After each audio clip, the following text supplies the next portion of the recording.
Weche mag tuke mang'eny luwo machiegni timbe adhula mar Agoro Sare yudo thuolo mar donjo semi-finals bang' goyo tim mar Korof Harar 8 kuom ling thi momiyo gitiko matuo gi Dagoretti High e kidieny mar semi-finals.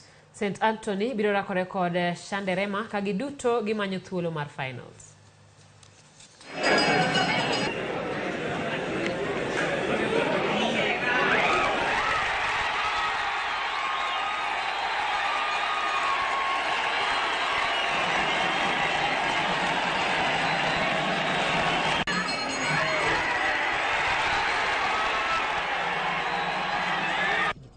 Ijakuwa rahisi kufika penye tumefika na tunashiriki mara ya kwanza, so kwangu kufika penye tumefika kwa leo mimi naona kama nimeachieve sana. Game ya kesho St. Anthony vile nilisema mwanzo na tena narudia nasema vile watakuja tu, because for us to win this tournament we have to beat all teams. We are winning this tournament. St. Anthony just like any other team, vile watakuja asubuhi tawando mtu hivi. Kadhi nyime timbe adhula malo wa girls ne ukobedo